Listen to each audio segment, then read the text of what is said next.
경제의 어떤 현상이나 경제 문제를 다루기보다도 경제를 고치고 경제를 개선해 나가기 위한 방법론으로서 관료 문제를 어떻게 볼 것인가, 또 어떻게 고칠 것인가, 그런 문제를 제가 오늘 말씀드린다고 이해를 해주시면 되겠습니다. 특히 그런 과정은 굉장히 중요하다고 생각하는데요. 저는 국책연구소에 있으니까 국가 정책에 관한, 특히 금융 정책에 관한 연구를 굉장히 많이 했는데, 대한민국에서는 정책을 연구하라 그러면 오늘 요구가 들어오면 한 달 내로 만들어 달라 그럽니다. 그럼 한 달 뒤에 실시할 수 있는 정책을 만들어 달라고 막 그냥 다그치면서 급하게 하는데, 그게 후진국의 징표예요. 제가 보기에는. 제가 미국에서 공부할 때 보면 거기도 싱크탱크가 많은데, 싱크탱크에서 끊임없이 지금 당장 필요한 현안뿐만 아니라 끊임없이 생뚱맞은 제안을 많이 던집니다. 생뚱맞은 제안을 많이 던지는데, 처음에 들으면 이게 과연 이 의미 있는 정책인가? 이런 얘기를 왜 하지? 근데 그런 얘기를 자꾸 던지고 자꾸 논의하다 보면 이게 이래서 필요했구나, 이래서 해야 되는구나 하는 그런 컨센서스가 되고, 그런 컨센서스가 빌드업되면 10년 뒤, 20년 뒤 정책이 되더라고요. 10년 뒤, 20년 뒤 정책이 될 때는 그때 정말 준비해서 하는 정책. 우리처럼 한 1개월 만에 그냥 뚝딱 만들어서 해보고 뭐 망하고 고치고 또 다시 하고 이런 게 아니라 10년, 20년 논의해보고 충분히 검토한 다음에 실시할 때는 모든 준비가 다 돼서 확실히 실시하는, 그게 바로 선진국이 아닌가 싶어서 우리도 이제 긴 호흡을 갖고 좀 이런 걸 좀 해야 되지 않겠느냐 하는 차원에서 말씀드리니까, 오늘 여러분들께서 저 친구 왜 이상한 얘기하지 이렇게 생각하지 마시고요. 긴 호흡을 가지고 같이 좀 생각을 해주셨으면 좋겠다는 다시 한번 당부 말씀드립니다. 자, 오늘 드린 말씀은요. 첫째, 우리나라 관료제도에 문제는 없는가 하는 문제일 테고요. 금융 쪽에서 나온 얘기지만 모피아라는 얘기 많이 하지 않습니까? 모피아는 건 마피아와 그 모프, 우리말로 하면 기획재정부입니다. 재정경제는 기획재정부. 기획재정부 관리들이 마피아처럼 행동해서 모든 걸 독식한다. 낙하산으로 산하 단체니 뭐 민간 금융기관이 다 독식한다. 그래서 어떤 갱 조직 같은 그런 행태를 보인다 해서 그걸 합쳐서 모피아라는 용어가 생겼고요.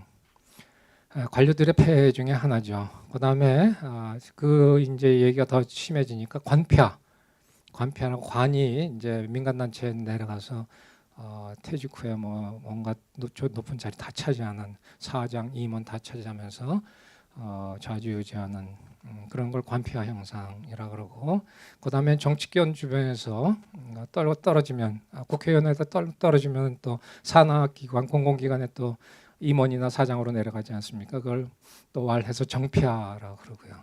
그래서 모피아, 관피아, 정피아가 결국은 관료가 우위가 돼서 민간 영역까지 침범해서 이런저런 좋은 자리 다 차지하고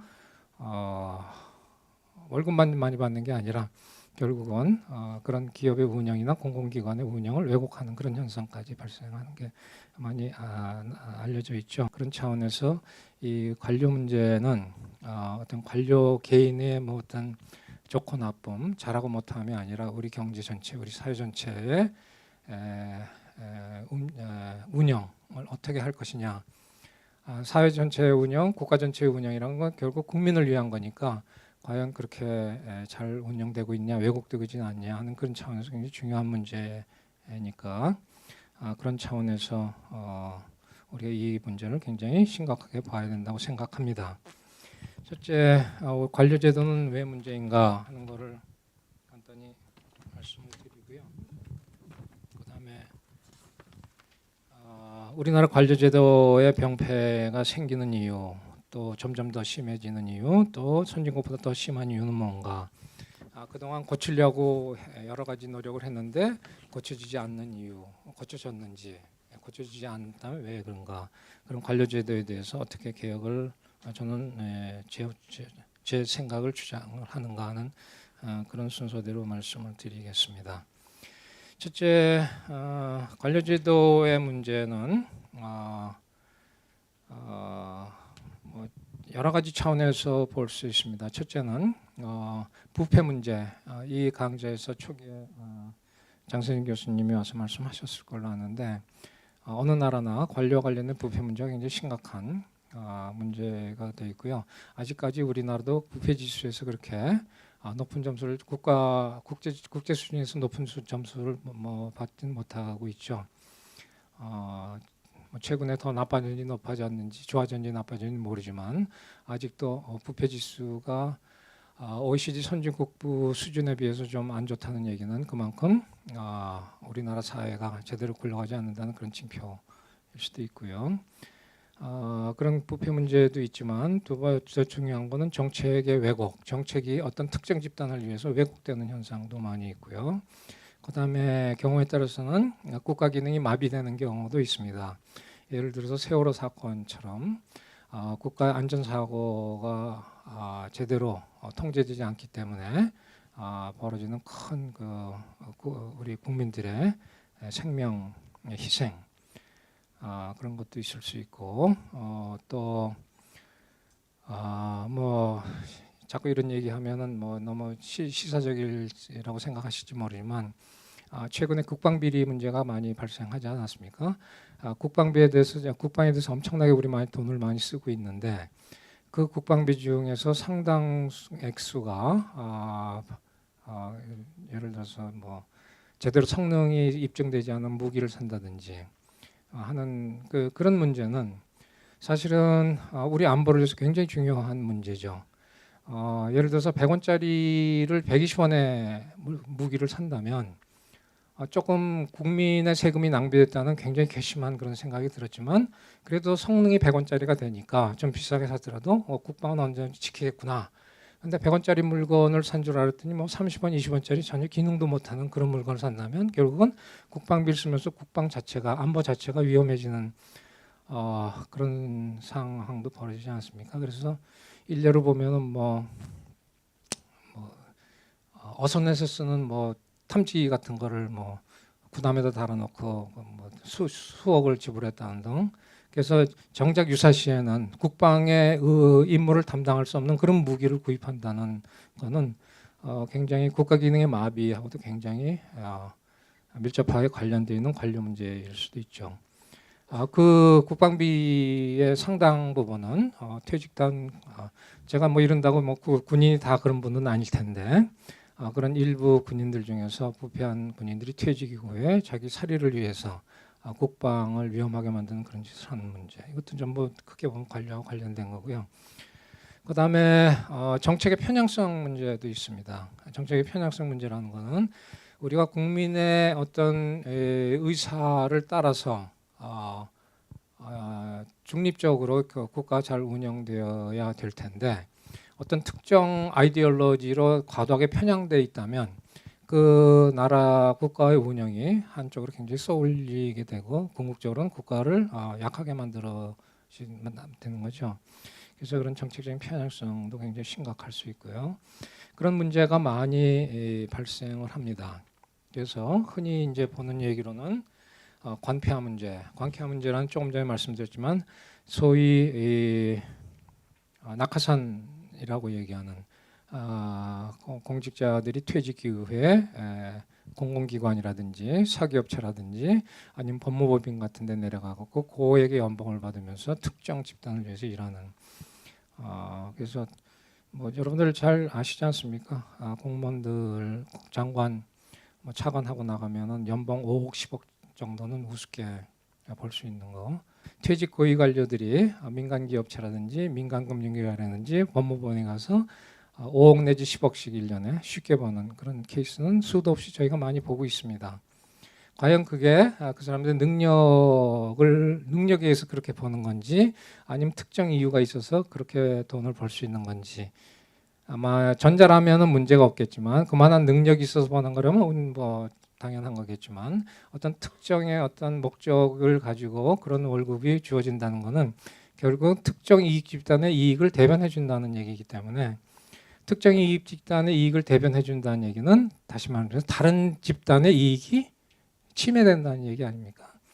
다른 집단의 이익을 침해하고 그렇게 번다는 거기 때문에 그런 문제, 관폐화 문제, 낙하산 문제 상당히 심각한 거죠. 부패 연골고리 역할을 하고 제도화, 구조화합니다.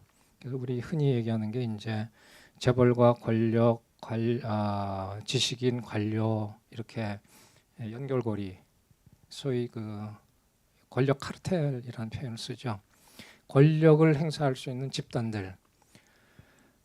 재벌은 대기업은 돈을 가진 권력이고, 관료는 행정력을 가진 권력이고, 그 다음에 언론이나 이런 사람들은 여론의 힘을 가진 권력이고, 그 다음에 지식인은 얄팍한 지식을 가지고 또 권력을 행사하고, 이런 권력들이 같이 연합체를 이루면서 권력 카르텔을 형성해서 서로 돕고 돕는, 그래서 서로 이익을 보는 그런 패턴을 많이 보입니다.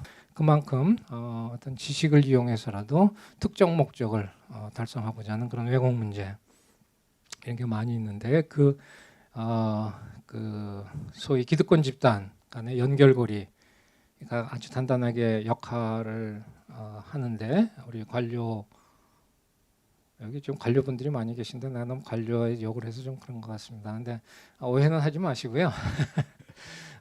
제가 이제 대충 뭐 말씀드리면 그분들 얘기도 많이 듣고 싶습니다. 그분들은 어떻게 공무원들은 어떻게 생각하시는지 여기 업계에 계신 분은 어떻게 생각하시는지. 어쨌든 많은 우리 60만이 넘는 공무원 중에서 59만은 다 열심히 일하십니다. 근데 상위에 있는 그 중에서 특히 편향된 10,000명이 모든 물을 흐리고 있는 그런 현상이죠. 그렇기 때문에 모든 공무원이 다 욕을 먹는. 그래서 제가 그런 얘기를 한 적이 있습니다. 현직에 금감위 부위원장이 있을 때 밑에 공무원들한테 너희 이제 바로 이제 이 민간으로 나가야 되는 1급짜리들이에요. 1급 하다가 이제 차관 장관 승진 못하면 이제 산하기관에 예를 들어서 뭐 수출입은행장, 뭐 기업은행장, 뭐 이렇게 그런 좋은 자리를 막 나와야 되지 않습니까? 그래서 그런 자리 가려고 뛰어다니더라고요. 그래서 내가 그런 그 1급 임박한 그 1급들한테 얘기를 한 게요. 당신네들이 이렇게 글을 쓰고 퇴직한 다음에 좋은 자리 나가려 그러면 나중에 그런 게 이렇게 축적이 돼서 비난이 몰리니까 당신네들 후배들은 그거보다 훨씬 못한 자리 나가는 것도 막는 건데 결국 당신들이 좋은 자리 가려고 후배 앞길 막는 거 아니냐. 이거 좀 조금씩 먹어라. 왜 이렇게 열심히 먹으려고 그러느냐. 근데 그건 뭐 열심히 그건 자기 어떤 뭐랄까 퇴직 후에 자기 자리라고 생각하고 자기 권리라고 생각하는지 퇴직 후에 나갈 자리에 대해서 굉장히 열심히들 노력을 하더라고요. 관료제도의 병폐를 그냥 뭐 제가 관념적으로 이 케이스를 좀 자세하게 설명드리면 재미있을 텐데 뭐 시간 문제도 있고 그래서 관념적으로 간단히 말씀드렸는데 그럼 관료제도의 병폐 우리나라에서 얘기하는 병폐는 과연 우리나라만에 있는 병폐냐 아니면 우리나라 다른 나라에도 있는 보편적인 문제인가 하는 그런 뭐 또 저희가 한번 생각을 해봐야겠죠. 그런데 관료제도의 병폐는 우리나라의 문제만은 아닙니다. 우리나라의 문제만이 아니고 관료제도의 병폐는 전 세계적으로 있는 문제입니다. 그래서 관료제도의 병폐를 설명하는 다시 얘기해서 공직자의 권력의 오남용과 사유화 문제, 권력을 사유화해서 쓴다든지 권력을 오남용하는 문제는 전 세계 어디나 다 있는 문제입니다. 정도의 차이는 있지만 그래서 그러한 이 문제를 설명하는 이론들이 많이 있습니다. 그래서 예를 들면 지대추구 이론이라든지 또는 공공선택 이론, 퍼블릭 초이스 시어리, 그다음에 비대인 측정보에 의한 도덕적 해이, 대리인 문제, 그다음에 규제의 포획, 레귤러터리 캡처라고 해서 규제를 받는 사람이 오히려 규제를 하는 사람들을 제압해서 좌지우지하는 그다음에 이익의 사유와 비용의 사유와 소위 기업 사유주의라는 얘기죠. 이런 많은 설명들이 있는 걸 보면 이거는 우리나라 문제만이 아니라 모든 관료제도를 갖고 있는 모든 나라의 공통적인 문제인데 우리나라는 그게 좀 더 심각한 문제가 아니냐 하는 그런 생각을 합니다. 우리나라의 관료적 병폐는 뭔가 좀 외주국에 대해서 심하고 좀 특이한 측면이 있습니다. 그리고 때로는 개선되는 측면 어떤 이런 국면을 보이지만 곧바로 다시 퇴행해서 나빠지고 하는 그런 쉽게 좋아지지 않는 그런 행태를 보이죠. 그래서 이걸 과연 어떻게 고칠 것인가 하는 건데 우리가 관료제도의 병폐 문제가 우리나라에도 심각하다고 볼 때 그 이유는 크게 이제 환경적 요인도 있을 테고요. 그다음에 제도적 요인도 있을 테고요.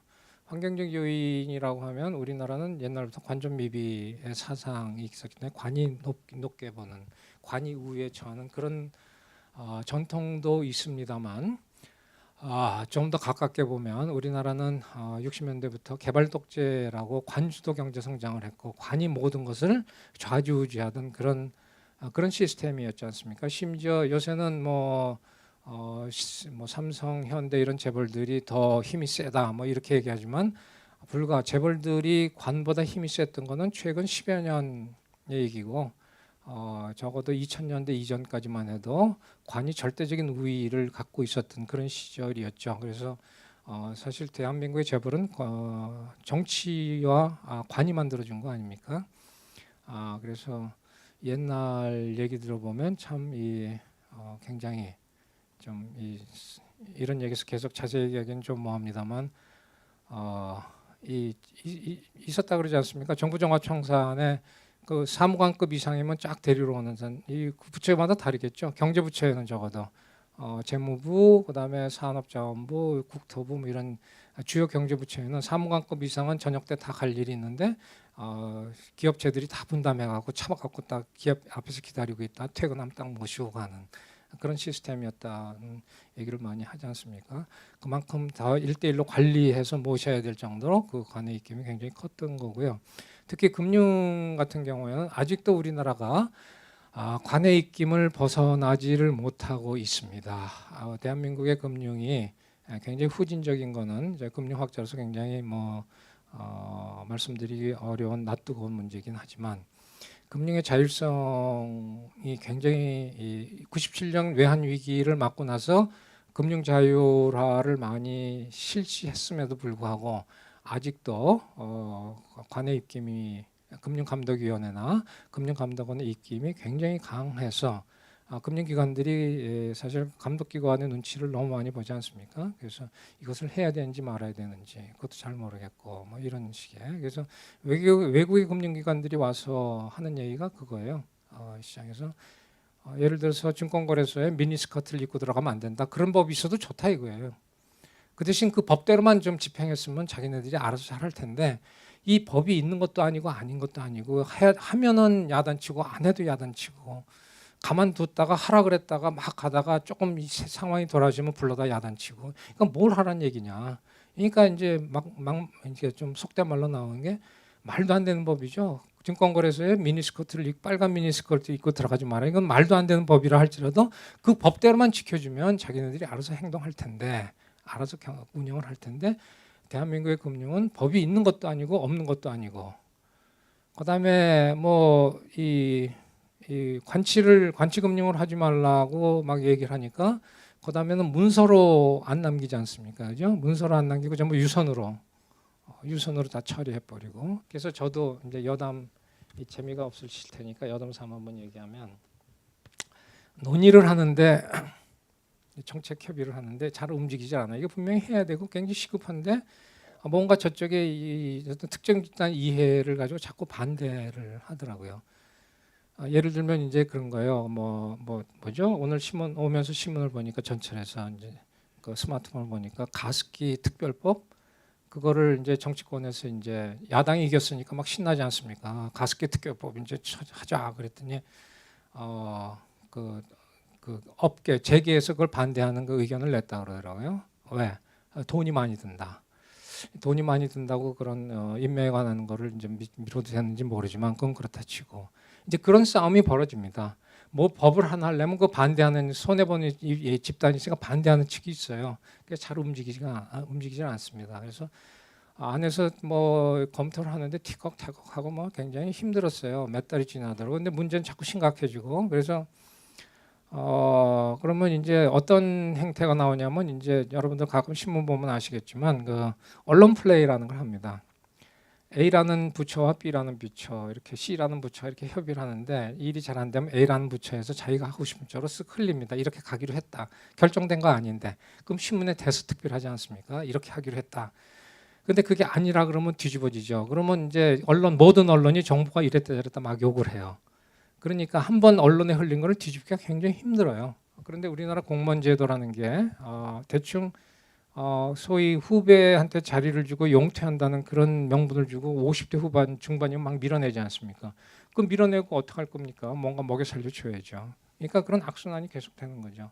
그러지 말고 60세 정년이면 60세까지 일하고 60세까지 일한 다음에 연금 받고 이러면 될 텐데 50대 되면 다뭐 50대 초반인데 밀어내려면 왜냐하면 공무원들이 이 승진이 굉장히 중요하지 않습니까? 제가 금감위 부위원장을 그만두고 나간다 그러니까 막 쌍수들어 환영을 하는 거예요. 왜? 제가 금감위 부위원장 차관급이니까 높지 않습니까? 차관 자리 하나 비죠. 차관 자리 비면 1급이었으니까 1급 자리 비죠. 그다음에 2급 자리 비죠. 3급 자리 비죠. 4급 자리 비죠. 5급 자리 비죠. 6급 자리 비죠. 제가 하나 나니까 1급 자리가 비는 거예요. 쭉쭉쭉쭉 승진이 7명이 승진하는 겁니다. 그러니까 그러니까 위에서 계속 용퇴를 시키죠. 이렇게 해서 한 50 넘으면 공무원들 여기 이제 지방 공무원은 조금 시스템이 다르겠습니다. 중앙부처 공무원은 50 넘으면 벌써 갈라집니다. 이 5급 행정고시 하는 친구들도 장차관으로 올라갈 친구 몇 명 빼놓고는 1급 달고 다 옷을 벗기지 않습니까? 옷을 벗겨야 밑에서 승진을 쫙 하니까. 그러니까 일찍 퇴직시키고 일찍 퇴직시키니까 어디 먹을 거 만들어주고 먹을 거 만들어주는 게 낙하산이고요. 낙하산이 되다 보니까 그 업계의 이익을 대변하지 않을 수 없고 이런 악순환이 되는 거죠. 이걸 끊어야 되는데 아직까지도 끊어지지가 않는다. 우리나라 그런 관료적 병폐가 굉장히 심해집니다. 그래서 요새는 그 세월호 사건 이후에 많이 이제 좀 더 타프해졌습니다만 산하기관에 많이 갔고요. 금융 같은 경우에 가면은 우리 산하기관에 하면 1년에 보통 10억입니다. 월급이 최소한. 그다음에 KB금융 같은 경우는 30억씩 되고요. 근데 많이 줄이라 그랬죠. 국채은행도 한 10억씩 받습니다. 그러니까 공무원들이 그걸 눈독을 안 들이는 게 이상해요. 저라도 눈독을 들일 텐데 왜 안 들이겠습니까? 그다음에 로펌 가면은 뭐 로펌에서 컨설팅 해주는 거죠. 그러니까 법무법인 가면 기본 한 5억에서 한 10억 받지 않습니까? 그게 다 로비하는 거죠. 로비를 누구를 상대로 합니까? 공무원들을 상대로 하죠. 후배 공무원들을 상대로 하는 거죠. 그러니까 재밌는 사건이요. 제가 이제 있을 때인데 모 금융기관에서 이게 제가 위에 있다 보니까 밑에 있는 애들도 제가 이렇게 관폐가 안 좋고 산하기관 가면 안 좋다 그러는데 이 현직에 있으면 또 제가 취직을 시켜줘야 됩니다. 그래야지 제가 또 리더 대접을 받으면서 또 일을 할 수 있으니까. 그래야 후배들이 따라오니까 부하 직원들이. 그래서 뭐 어떤 금융기관에서 퇴직 관료 하나 좀 소개해 주세요 그러더라고요. 그래서 그때 뭐 금융국장을 하던 분을 이렇게 여기 가면 되지 않겠느냐 퇴직하셨으니까 그랬더니 그 사람 딱 이런 사람 싫대요. 왜 싫냐 그랬더니 이 양반은 세무공무원 세무직적으로 쭉 있다가 마지막에 금융공무원으로 1년 한 분이에요. 국장은 금융국장을 했는데 1년을 딱 금융을 하고 그 커리어 전체 그 인생 전체 커리어를 세무 쪽으로 한 분이에요. 그 커리어를 딱 보니 금융에서 이런 사람 필요 없습니다. 차라리 주사 출신으로 보내주세요 그런 식이에요. 그러니까 그냥 커넥션이 필요하다는 얘기죠. 그래서 이런 거를 모두 보면 이런 그 전현직 공무원의 커넥션이 엄청나게 강하구나 이런 거를 안 느낄 수가 없고요. 그래서 그런 게 강하다는 거는 내가 굳이 구체적으로 말씀은 안 드리겠습니다. 그게 강하다는 거는 거기에 강한 금전적 인센티브가 있다는 얘기고요. 거기에 강한 금전적 인센티브가 있다는 건 누군가 거기서 배제된 사람들이 피해를 본다는 얘기죠. 정책이라는 건 뭐예요? 모든 게 공정해야 되는데 어떤 특정 집단이 이익을 본다는 얘기는 다른 많은 사람이 피해를 본다는 얘기죠. 이제 그래서 이런 거는 철저히 고쳐야 되는 거 아닌가 이런 생각이 듭니다. 근데 이제 점점 좋아지기는 힘들죠. 왜냐하면 우리 옛날에는 퇴직하고 한 10년만 살았으면 됐는데 퇴직하고 30년을 살아야 되니까 또 해야 되는 게 더 많이 있지 않습니까? 그래서 일에 대한 욕망, 저도 마찬가지지만 첫 번째 직장을 떠나서 그다음 두 번째 직장을 갖는다는 것은 일반 기업을 퇴직한 사람이나 일반 공무원을 퇴직한 사람 다 똑같은데 일반 기업을 퇴직한 사람은 이제 허허벌판에 나서 자기 능력대로 좀 낮은 임금으로 다시 시작하는 거지만 관료나 이런 권력기관에 있던 사람들은 인생 이모작을 하면서 그 자기의 백그라운드를 갖고 더 굉장히 좋은 스테이터스로 일을 할 수 있다는 거죠. 굉장히 언밸런스 되는 거죠. 자, 그래서 저는 아주 뭐 구체적인 얘기는 뭐 얼마든지 더 드릴 수 있습니다만 그릴 필요 없고요. 그런 특정한 이익이나 행동이 있다는 거는 이익이 있다는 얘기고 이익이 있다는 얘기는 딴 사람이 불이익을 본다는 거다. 이게 심플하게 생각하시면 됩니다. 그러면 모든 우리 국민의 불이익이라는 얘기죠.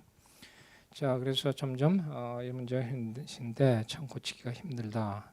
이게 일반적 행정공무원의 문제만은 아니고요. 사법, 경찰, 군, 지방공무원은 그런 권력이 없어서 모르겠는데 제가 그래서 사법 문제, 경찰 문제, 군 문제에도 좀 조금 공부를 좀 하려고 그러고 있습니다. 그리고 정치 쪽의 문제도 그렇고요. 자, 그동안 우리 사회는 관료제의 문제, 병폐를 개선하기 위해서 무엇을 했고 효과는 있었나?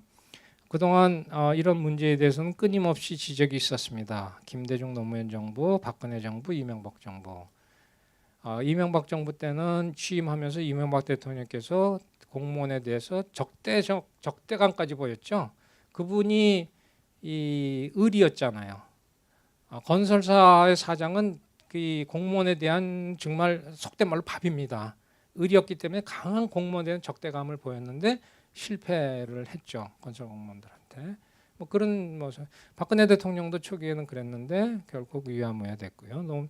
근데 이제 그걸 보면은 대부분 개방형 임용제나 고위공무원단 민간교류 이런 식에서 좀 뉴 블라드 새로운 피를 이게 공무원들한테 이제 좀 공급을 하면 공무원 사회 전체가 좀 나아지지 않겠느냐는 그런 얘기인데, 그러니까 새로운 피가 들어와서 국민의 이익을 잘 대변하는 그런 공무원 시스템으로 만들면 좋지 않겠느냐.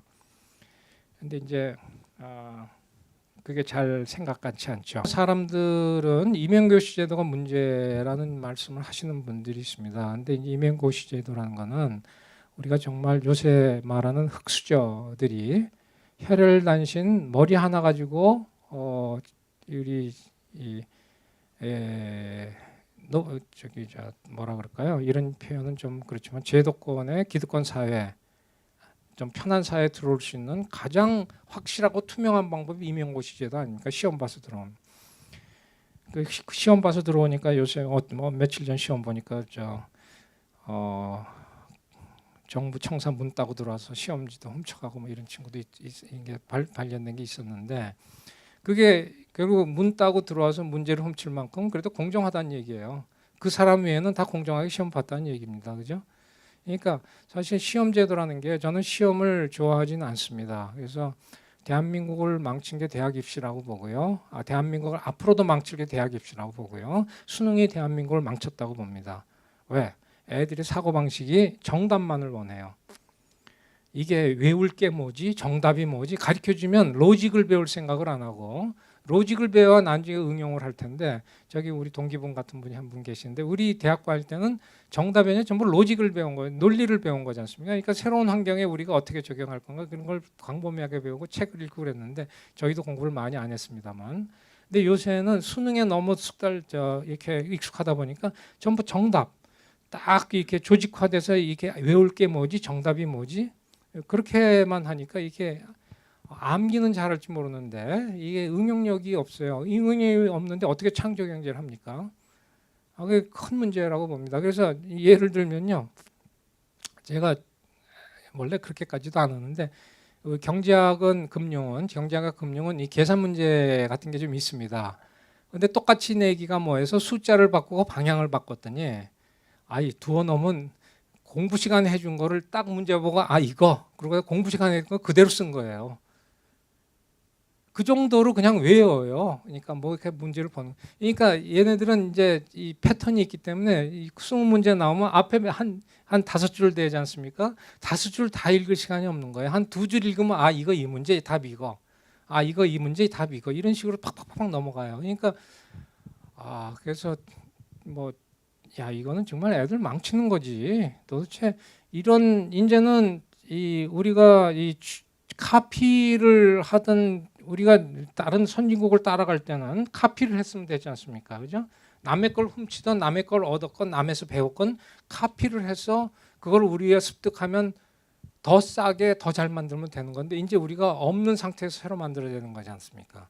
그럼 없는 상태에서 새로 만드는데 도대체 암기만 하는 애들 갖고 뭘 할 건지. 그래서 저는 이 대한민국 입시나 수능이 우리나라 경제를 망치고 앞으로도 망칠 거라고 생각하는데 그 시험 문제를 좋아하지는 않습니다. 시험을. 그럼에도 불구하고 임용고시 제도는 저는 그나마 투명하고 공정한 흑수저, 금수저, 은수저가 똑같이 경쟁할 수 있는 그나마 물론 은수저, 금수저가 여러 가지 뭐 가외도 더 하고 학원도 더 많이 돼서 조금 유리할지 모르지만 그나마 그래도 좀 보편적으로 평등하게 경쟁할 수 있는 것 같아서 임용고시 제도를 없애는 거는 저는 말이 안 된다고 보고요. 어려운 학생들이 이 제도권에 들어갈 수 있는 등용문이기 때문에 그런 의미에서 요새 문제가 됐습니다만 또 우리 그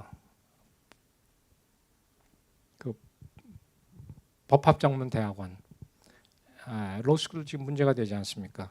우리가 사법고시를 칠 때는 1대1 똑같이 그냥 경쟁 시험 쳤는데 로스쿨 되니까 로스쿨에 들어간 사람만 이제 시험에 대해서 법관이나 검사가 될 수 있고 로스쿨에 들어갈 수 있는 학생은 자기 아버지가 검사장이다, 지법원장이다 이걸 써내는 사람만 들어갈 수 있고 그게 전부 이제 세습화돼 음서제도가 되지 않습니까? 그죠? 그래서 저는 로스쿨 제도 미국에서의 로스쿨 제도는요 오픈 시스템이에요. 어느 학교든지 다 만들어 놓고 어느 학교든지 다 시험 칠 수 있고 그래서 굉장히 시험이 쉽고 법률가가 되기가 쉬운 그 문을 확 열어놓은 제도인데 우리는 사법고시 제도가 이렇게 뭐 1년에 500명인 500명 딱 제한돼 있으니까 시험이 너무 엄격하다. 그러니까 그 500명을 로스쿨로 이렇게 옮겨놓고 하니까 그게 사법고시로 경쟁하나 로스쿨로 경쟁하는 500명은 마찬가지인데 사법고시는 시험이라도 공정했죠. 근데 로스쿨은 시험도 불공정하지 않습니까? 그래서 이 미국처럼 이제 완전히 오픈된 로스쿨을 하든지 아니면 사법고시로 원래 돌아가든지 하는 게 저는 맞다고 보는데 제가 법률 전문가가 아니라서 뭐 얘기는 안 합니다만 어쨌든 시험에 그런 순기능이 있어요. 적어도 공정하다. 자, 그래서 임용고시 공무원의 문제가 되니까 임용고시를 없애라 뭐 떠드는데 저는 그건 아니라고 보고요. 임용고시의 문제가 아니라 임용고시 된 이후에 직업관료제도가 저는 문제라고 봅니다. 직업공무원제도는 공무원의 신분과 정년을 보장함으로써 전문성을 축적하고 정치적 중립성을 보장해서 국민에게 공평무사하게 봉사한다는 그런 취지는 좋죠. 근데 우리나라 직업공무원제도는 거의 대부분의 공무원들은 사실은 이 단순 행정 업무이기 때문에 이런 문제가 없습니다.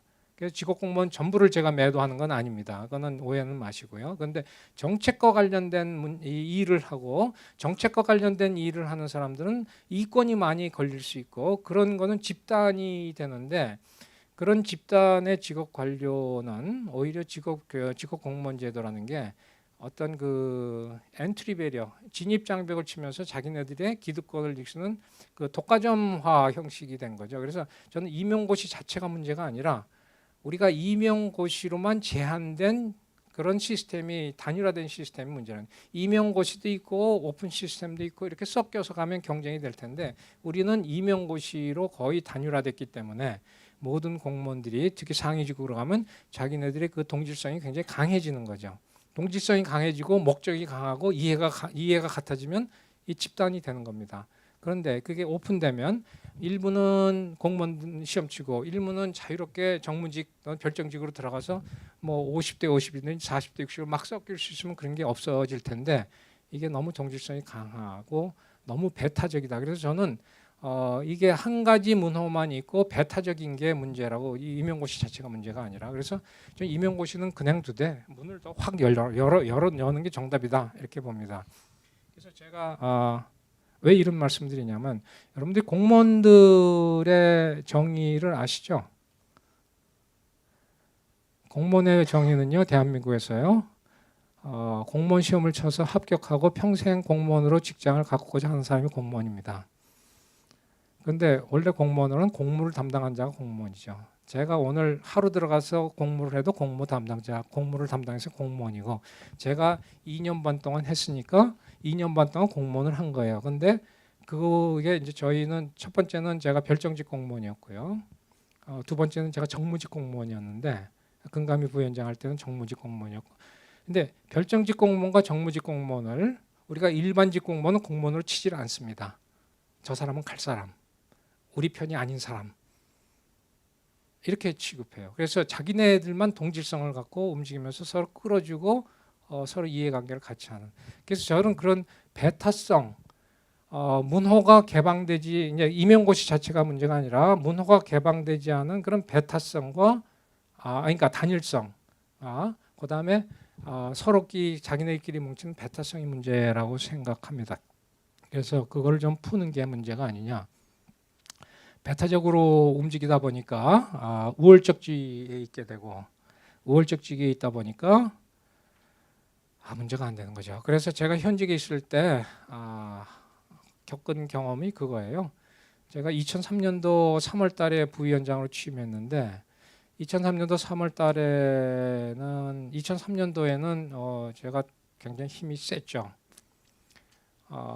뭐 이슈도 좀 만들고 또 뭐 청와대 아는 사람도 많고 그러다 보니까 힘이 세니까 공무원도 제 눈치를 보고 민에서도 이거는 이제, 그리고 또 제가 평생을 금융을 한 사람이니까 금융을 갖고 이렇게 설득하고 할 때는 금융기관 사람들이나 공무원들한테 제가 뒤지지를 않지 않습니까? 그래서 그거를 조목조목 따져서 이렇게 해야 되고 이러니까 이래야 되고 하면 안 따라올 수가 없이 쭉쭉쭉 따라와요. 근데 2003년이 지나서 2004년이 들어가면서 뭔가 문제가 생기니까 이동거리가 나갈지 모른다 하는 이런 이 낌새가 돌면서부터 이제 민간인들이 저는 나가면 공무원 아닌 사람 말 안 들어요. 말을 안 듣습니다. 왜? 공무원으로 계속 있을 사람은 계속 눈치를 봐야 되는데 저 사람은 좀 있으면 나갈지도 모르는데 왜 앞에서 흥흥하면 되지 왜 뭐 말을 들을 필요가 없는 거죠. 조금만 버티면 이제 나갈 텐데. 그러니까 이게 굉장히 심해요. 그래서 결국은 이게 이제 전부 공무원의 조직이라고 보고 공무원 전체의 어떤 입장이라고 보면 민간이나 이런 데서 합리적인 명령을 따라오지 않을 수 없는데, 이것을 공무원 집단의 이 견해는 따로 있고 이게 이동거래 견해만 있다고 본다면 저 사람은 나갈 사람이니까 우리가 저 사람의 이 명령에 귀 기울일 필요 없다. 이런 식의 얘기인 거죠. 그래서 명백하게 틀린 문제도 이거는 왜 시정 안 하냐 그러면 어떤 친구는 민간 뭐 재벌 계열의 임원인데 자기네가 맞대요. 자기네가 맞대요. 벌하려면 벌해보세요 이런 식이에요. 때리려면 때려보세요 뭐 이런 식이에요. 너 좀 있으면 나갈 거 아니냐 이런 식이에요. 그러니까 이런 식의 태도가 결국은 직업 공무원, 일반 공무원은 평생을 가고 계속 그 자리에 있을 거고 또 그 집단으로 움직이니까 영속성이 있고, 그다음에 우리가 중간중간에 들어가는 정무직, 별정직, 그러니까 전문가 그룹은 저거는 뭐 나갈 사람, 뭐 굳이 뭐 신경 안 써도 이런 식으로 된다면 힘의 파워는 이런 이 배타적인 이 동질적인 공무원 집단으로 갈 수밖에 없고 그 집단의 이익만 맞춰주면 되는 거고요. 공무원들, 제가 말하는 공무원들은 이겁니다. 대한민국에 60몇만 명 공무원이 있습니다. 대한민국에 지금 작년 12월 31일 현재 62만 5,835명의 공무원이 있는데요.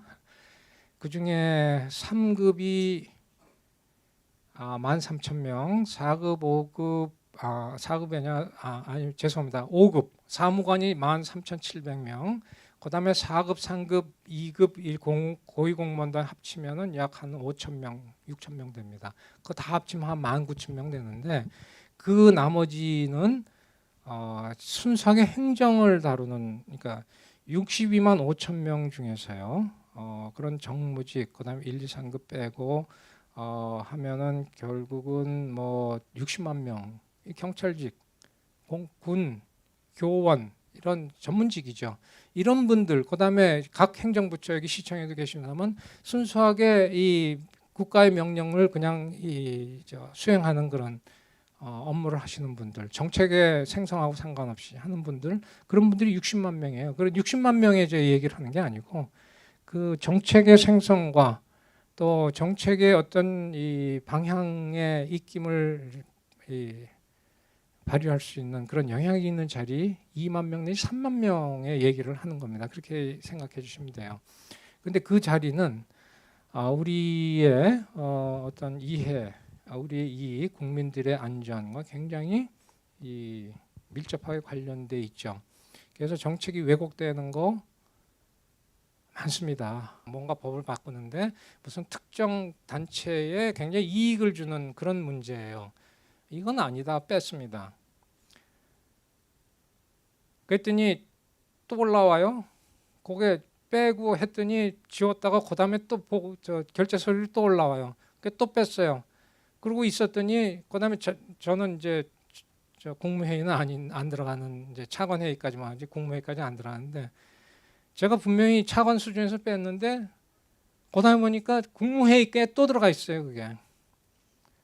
그게 집요하게 다시 들어갑니다. 왜? 이해가 걸려 있으니까. 이해가 걸려. 그거를 막는 사람은 저는 그거 막는다고 저한테 돈 들어오는 거 하나도 없습니다. 제가 뭐 아까 뭐 대우 문제로 해서 10조 원 뭐 국민 세금 이렇게 막아드렸다 그래서 저한테 들어온 돈 이 단원 1원도 없죠. 저한테 돌아온 건 하나도 없어요. 그러니까 제가 할 수 있는 능력은 한계가 있는 거예요. 그럼 제가 할 수 있는 그런 인센티브도 한계가 있는 거고 저한테 이익이 되는 게 없기 때문에 저는 그냥 순수하게 이건 이렇게 해야 되는구나, 이건 저렇게 해야 되는구나, 이게 국민의 이익이구나 해서 하는 건데 상대편은 어떻습니까? 이게 100억이 걸린 문제예요, 1000억이 걸린 문제예요, 5천억이 걸린 문제예요. 집요하게 달려듭니다. 집요하게 달려들어요. 그래서 결국은 국무회까지 올라가서 막 나중에 법석이 되고 결국은 그게 법이 통과돼서 그 단체에 엄청난 이권이 가는 걸로 끝났습니다. 막는데 제가 혼자 막는데 한계가 있는 거예요. 이 개혁이라는 문제가 관료개혁, 관료와 관련된 거, 또 재벌과 관련된 거, 정치와 관련된 거, 여기에 개혁이 이슈가 되는 이유는 이권이 걸렸기 때문에 누군가를 손해 보니까 문제가 되는, 아무도 손해 보면 문제가 될 일 없지 않습니까? 누군가 손해를 보니까 문제가 되는 거고 누군가 손해 보는데 그 특정 집단이 이익을 엄청 보는 거죠. 그런데 여기 이제 마키아벨리도 그런 얘기를 했고, 그다음에 뭐 우리 맨커 올스 맨스로 올스니까 맨커 올스니까 이쪽 중동계의 미국 교수라서 발음이 좀 애매모호한데 그 Theory of Collective에서 집단 행동의 논리 이런 거 설명하신 그런 정치학자가 있습니다. 마키아벨리도 그런 비슷한 200년을 썼고요. 그건 뭐냐면 개혁이나 뭐 그런 걸 할 때의 이익은 모든 사람한테 분산해서 가게 됩니다. 그러니까 뭔가 우리가 좋은 사회 만들자, 우리 이렇게 개혁하자 그러면 여기 있는 분들이 다 논아 먹게 되는 거기 때문에 아무리 이익이 커도 모든 국민한테 다 논아 먹으면 이익이 돌아가는 건 조금이죠. 그런데 그게 뭔가 이권 집단이 개합해서 한쪽으로 몰게 되면 액수는 적어도 엄청난 이권이 들어가기 때문에 그 소수의 이익, 소수의 집약되고 축약된 이익을 다수가 싸워서 이길 수 없다는 그런 이론들이 있습니다. 그래서 개혁은 굉장히 힘듭니다. 아까 말씀드린 것도 그게요. 저는 그분을 막으려고 그랬는데 저는 내 이익도 아니고 나를 도와준 사람도 없이 이제 혼자 싸우는 거고 이익이 걸린 국민들이 별로 이렇게 크지 않으니까.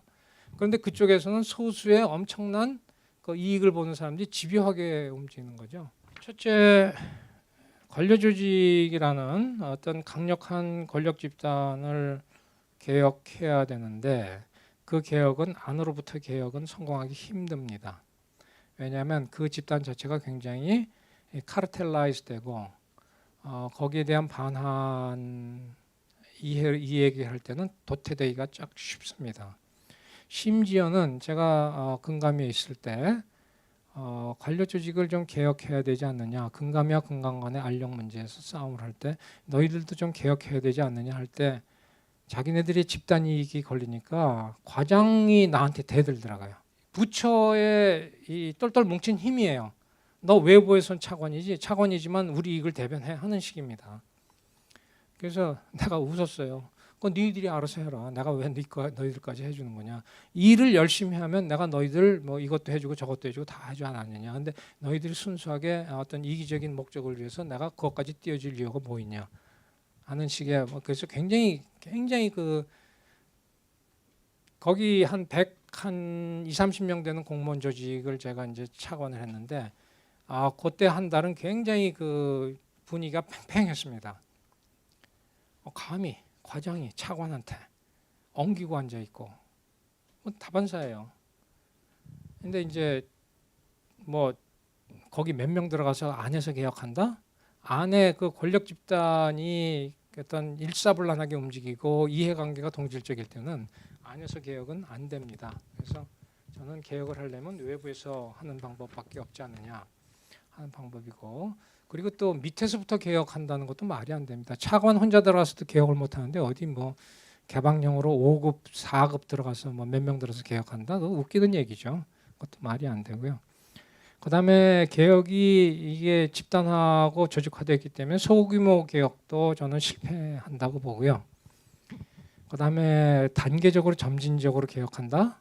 그것도 저는 뭐 어불성설이라고 봅니다. 그래서 저는 이 외부적으로 강제해야만 개혁을 완료할 수 있다. 그리고 크리티컬 매스, 왕창 좀 힘을 써서 한꺼번에 해치워야 된다. 이런 식의 생각을 하기 때문에 제가 굉장히 과격한 주장을 좀 했습니다.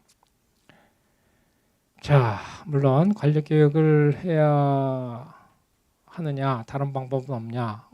요새 이제 엊그제 신문에 난 김영란법 열심히 해도 되겠고요.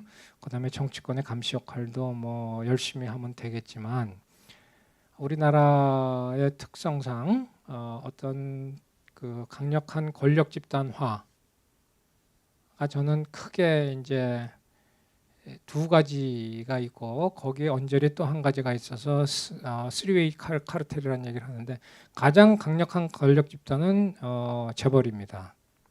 누가 뭐래도 재벌입니다. 엄청난 힘을 발휘하는 집단적으로. 두 번째 엄청난 카르텔의 힘을 발휘하는 집단이 저는 관료 집단이라고 봅니다. 상위의 집단. 그런데 그런 기득권적인 관료 집단, 힘 있는 관료 집단끼리는 뭉칠 수밖에 없어요. 서로 연합하기가 굉장히 쉽습니다. 그래서 관료 집단을 재벌들이 찾고 관료들이 재벌과 서로 이렇게 좋은 관계를 맺는 그런 굉장한 인센티브와 그 현실적인 필요성이 있고 그래서 잘 뭉치죠. 그다음에 우리나라의 또 하나의 큰 집단은 언론, 보수 언론인데 보수 언론이 겉으로는 재벌 욕하고 관료 욕해도 저녁 때 되면은 굉장히 친해요. 밤만 되면 굉장히 친해요. 그래서 서로 다 정보 갖고 뭐 이렇게 하고 저렇게 하고 그래서 그 삼자가 이 굉장히 강력한데 거기에 곁다리로 네 번째로 들어가는 집단이 또 하나 있습니다. 힘은 없는데 좀 많이 먹고 싶어하는 집단, 힘은 없는데 좀 출세하고 싶다는 교수 집단, 지식인 집단, 저희 같은 사람들입니다. 그 사람들이 브레인 역할을 많이 해요. 그래서 재벌, 언론, 관료, 지식인 이 네 개의 집단이 굉장히 강력한 힘을 발휘하기 때문에 서로 이게 밀어주고 믿어주고 끌어주고 힘을 발휘하고 그게 이제 카르텔이죠. 서로 주고받고 하는 거래죠. 그리고 제가 그 금감위 현직에 있을 때 문제가 생겨서 싸워야 되는데 법률 싸움을 해야 되지 않습니까? 벌을 주고 시정을 시키는 법률 싸움을 해야 되는데 이게 금감위가 돈도 없을 뿐만 아니라 금감위에서 10대 법무법인에 우리 뭐 돈 이렇게 해서 해줄 테니까 맡아달라 10대 법무법인에서 안 맡아줘요. 절대 안 맡아줍니다. 왜? 그거 맡아놨다는 자기네들 재벌 고객들 다 끊기는데요. 재벌 고객들 다 끊겨요. 그러니까 아무도 안 맡아줘요. 퍼블릭 서비스는 뿐이야 정부에서 돈을 주고 해도 아무도 안 맡아줍니다. 왜?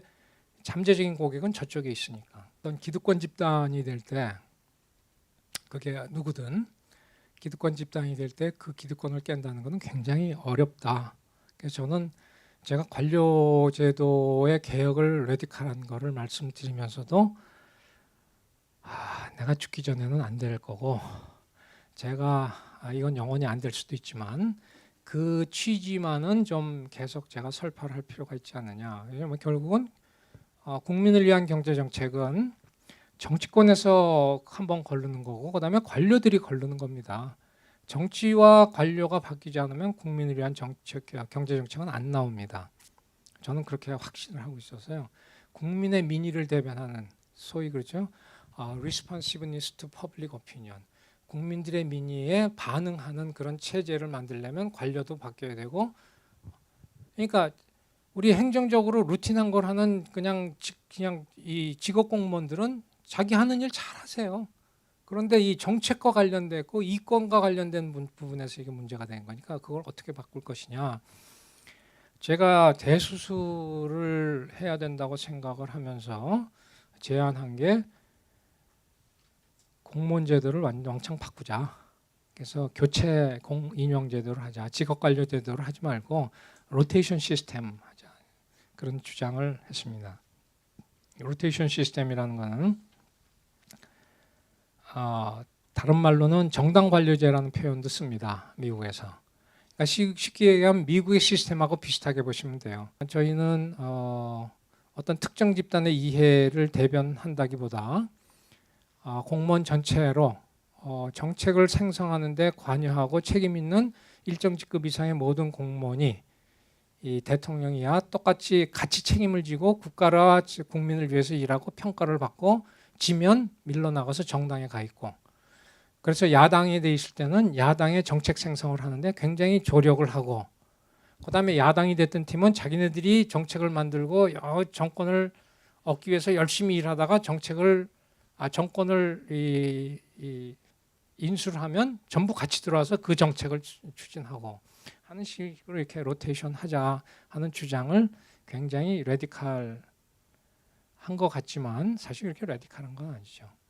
자, 이거는 두 가지 이유가 있습니다. 첫째는 우리가 정책을 생성하는 공무원이 저는 직업공무원 제도를 부인하는 건 아닌데 정책을 생성하는 공무원이 중립적이라는 것은 저는 말이 안 된다고 봅니다. 어떻게 정책의 어떤 필로소피와 아이디올로지와 방향에 따라서 다를 수 있는 정책을 생성하는 사람이 중립적일 수 있어요. 보수적인 것도 좋고 진보적인 것도 좋은데 보수적인 정부가 들어오면 확실히 보수적인 정부로 가자. 국민의 뜻에 따라서 뽑아줬으니까. 진보적인 정권이 들었으면 확실히 진보적인 쪽으로 가자. 그래서 정책이라는 게 저는 그렇게 생각합니다. 이 진보와 보수가 계속 싸우는데 우리가 허리멍텅하게 두 개를 섞어서 정책을 하는 게 좋은 정책이냐? 저는 그건 아니라고 봐요. 두 개를 섞으면 정책이 산으로 갑니다. 이것도 아니고 저것도 아니고. 우리가 국가가 가는 방향이 있으면 계속 한 방향으로 갈 수는 없는 거고요. 어떨 때는 조금 보수적으로 갔다가 해보다 보면 우리가 얻는 게 있고 잃는 게 있습니다. 그러면 진보적으로 좀 왔다가 이 선상에서 좀 보수적으로 갔다가 진보적으로 갔다가 보수적으로 갔다가 진보가 진로를 바꿔가면서 가는 게 저는 맞다고 보지. 두 개를 섞어서 보수와 진보를 플러스해서 2분의 1로 하면 그건 아무것도 아니죠. 아무것도 못합니다. 진보적인 것도 못하고 보수적인 것도 못합니다. 그래서 저는 차라리 그렇게 선명하게 정권을 뭐 5년, 10년마다 바꿔가면서 확실히 하는 게 낫다고 보고요. 그 다음에 우리가 이 정당이 바뀔 때마다 미국에는 플럼북이라는 게 있어가지고요. 그런 직장에 대한 이게 있는데 조금 이따 말씀드리겠습니다만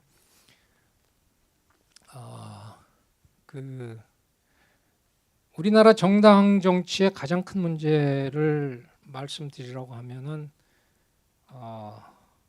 정책은 생산 안 하고 삿대질하고 쌈질하고 고함지고 그러는 거지 않습니까? 쌈질하고 고함질 치지 말라고 선진화법 만들어가지고 슈퍼 머저리티를 만들었는데, 그죠? 그러니까 쌈질하고 이게 왜 쌈질하고 고함치고 하겠어요? 정책을 만들 게 없으니까 정책 만들어봐야 아무것도 없으니까 뭐 일은 안 하고 서로 쌈질만 하고 뭐 집어던지고 그러는 거 저는 그렇게 생각합니다. 그러니까 정당들이 두 개를 정책을 만들어서 정책 경쟁을 하고 그거를 서로 국민들한테 설득을 얻기 위해서 열심히 싸운다면 어디 뭐 주먹질하고 뭐 집어던지고 뭐 최루탄 던지고 그럴 필요가 있겠어요. 근데 왜 그러면은 그러니까 국회의원들 하는 게 뭐 뻔하잖아요. 절대적으로 보좌관이 필요. 지금 있는 보좌관 갖고는 택도 없어요. 미국에 제가 옛날에 공부할 때 들은 얘기 신문에 본 거는 에드워드 케네디가 하원 노동소위위원장이었는데 하원 노동소위위원장이 스텝이 100명이랍니다. 상원 스텝이 100명이에요. 그런데 상원의 스텝은 행정부가 따라 집행은 안 하지 않습니까? 정책만 생성하는 친구들이 100명을 데리고 그 위원장을 하시는 거예요. 에드워드 케네디가. 그러면 이 집행하는 애를 빼고 정책 생성하는 애를 숫자만 비면 부처보다 더 큰 겁니다. 그러니까 미국의 국회의원들은 계속 법안을 만들고 정책을 만들어내요. 그만한 인력이 있기 때문에. 지금 미국에 보면은 국회에 뭐 우리보다 훨씬 많죠. 하원은 평균 30명, 뭐 상원도 평균 한 40명 의원당. 그다음에 의원당 그런 게 아니라 상원은 20몇 명인가? 의원당 그 숫자뿐만 아니라 그다음에 그 커미티의 체어맨실 있지 않습니까? 커미티의 그 소위 소속이 각각 해서 뭐 한 100명 내지 200명씩도 있다 그럽니다. 국회 소속이 그다음에 이제 국회 전체로 컨그레셔널 뭐 리서치 서비스니 제너럴 어카운팅 오피스 이런 게 한 8,000명 정도 이 인원이 한 8,000명 돼요. 국회 소속 직원이 공무원이 미국 10,000명이 넘습니다. 만 몇천 명이 돼요. 그러니까 거기서 정책을 생성해내고 행정부를 견제하고 뭔가 일을 하는 겁니다. 근데 우리는 일할 인원은 하나 안 주고 일 안 한다고 야단치고 그건 아니라는 얘기죠. 그래서 제가 로테이션 시스템을 할 때 이쪽에 집권하면 이쪽에 들어와서 하란 얘기예요. 그럼 나가서 이제 지면은 이제 야당으로 나가면 당으로 나갈 거 아닙니까? 그 당으로 나간 한 3,000명 정도는 여러분들이 뭐 세금 쓴다고도 뭐 야단치시는 분도 있겠지만 세금으로 국회 소속시키든지 당에 소속시켜서 정책에 생성하는 관료, 정당 관료로 우리가 채용한다면 한 2, 3천 명 정도 월급 더 줘서 그러니까 이쪽이 2, 3천, 이쪽이 월급 주면 2배로 주는 거지 않습니까? 한쪽은 공무원으로 주고 한쪽은 정당 관료로 주고 그 정도 줘도 나는 몇 천억인데 그런 몇 천억을 우리 국회에 지원을 하고 하면서 정책을 생성하면 이거는 세금이 그렇게 아까운 돈은 아니라고 봅니다. 정책만 생성할 수 있습니다. 그래서 저는 기본적으로 지원을 해주고 정책을 만들게 하고 정책을 못 만들면 이제 국민들이 준엄하게 심판을 할 거 아니냐 그런 생각을 하는 거죠. 그래서 그러니까 정당에 한 2, 3천 명의 로테이션한 시스템에 이 공무원 하다가 당이 져서 밀려나면 먹고 살아야 될 거 아니에요. 그 사람들 스페셜티가 정책 만드는 건데 각 정책별로 이렇게 뭐 보건사회, 국토교통, 뭐 금융 뭐 하는 친구들이 계속 당에 앉아서 정책을 생성해줘야 야당도 튼튼하지 않습니까? 그런 인력으로 쓰다. 당에다 지원해 줄 수도 있고 국회의원이 10명, 300명인데 국회의원 300명 중에 10명씩만 지원 더해주면 일할 수 있는 보좌관을 3,000명입니다. 3,000명, 10명씩 더 지원해주고 일을 해라. 그러고 나서 세금이 많이 들어간다 하시면 세비를 뭐 저기처럼 없애버리죠. 세비는 없애도 좋은데 세비는 반으로 잘라도 좋은데 보니까 세비도 많대요. 한 1억 4천 그렇게 되는데 뭐 국회의원 그렇게 줘요 뭐 합니까? 한 달에 한 2, 300만 원 주고 그 남는 돈으로 보좌관 쓰라 그러죠. 그래서 국회의원 세비는 줄여도 좋은데 그 대신 정부 국고로 보좌관을 늘려주고 정당 관료를 늘려주면 양쪽 당이 이제 정말 브레인 싸움을 할 수 있는 양쪽 당이 브레인 싸움을 하면 뭐 합니까? 어떻게 결과는 국민들이 뭘 하는지 찾아다닐 거라고. 왜냐하면 어필을 해야 되니까.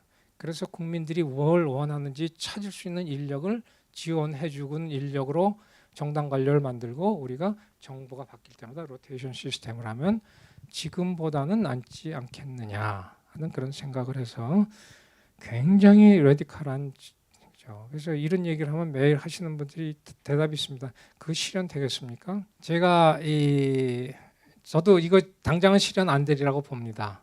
당장은 실현 안 되리라고 보는데 우리가 정치적으로 비례대표제에서 민의를 좀 이렇게 다양하게 대변하고 당이 여러 개가 되고 그리고 국회의원의 숫자가 많아지고 국회의원들이 보좌관이 늘어서 정책 생성을 하면 정의당, 녹색당, 평화당 뭐 많은 당이 그거를 열심히 연구를 할 수 있는 인력이 지원이 되고 그게 우리나라가 발전하는 선진화되는 첩경이 아닌가. 그래서 저는 로테이션 시스템 이 자체는 당장은 성사가 안 된다고 하지만 제가 한 5, 6년 계속 떠들면 이것이 부분적으로 도입되기 시작하지 않을까 하는 그런 생각을 저는 강력하게 하고 있고, 그래서 여러분들도 그런데 좀 관심을 아무리 좋은 정책이 나와도 그게 실행되지 않으면 아무 소용이 없습니다. 그래서 제가 한동안 굉장히 열심히 얘기했던 얘기가 정치는 경제의 문이다. 저는 경제학자인데 정치는 경제의 문이다. 그다음에 관료는 경제의 수단이다. 그런데 뭐 한 가지 여러분들이 오해하지 말아야 될 거는 제도는 보편 타당한 해답은 없습니다. 오늘 옳다고 생각해도 환경과 이런 상황이 바뀌면 내일 틀릴 수도 있는 거고 계속 끊임없이 바뀌어야 되는 거니까 그런 관점에서 계속 생각해 주시기를 바라고요. 제가 이제 나이가 좀 드니까 과히 외람되게 말씀드리는 얘기는 여기에 저하고 연배가 뭐 10년 이내 또는 저보다 나이 많은 분들이 있으시나만 저는 뭐 이런 얘기를 이제 안 해도 되는 나이가 됩니다. 뭐 저는 이제 좀 있으면 은퇴하면 되는 거고 은퇴해서 여태까지 벌어놓은 거 그냥 먹고 사면 되는 건데 젊은 애들을 보면 이거 뭔가 바꿔줘야 되는 거 아니냐. 젊은 애들 보면 뭔가 바꿔줘야 되는 거 아닌가 하는 그런 생각 강력히 들어서 여러분들도 여러분들보다 조금 젊은 친구들의 입장이 돼서 젊은 친구들의 눈으로 이 사회를 어떻게 바꿔줘야 될 것인가, 이 경제가 뭐가 잘못됐는지 이걸 어떻게 바꿔야 될 건지 같이 좀 생각해 주시는 계기가 됐으면 좋겠습니다.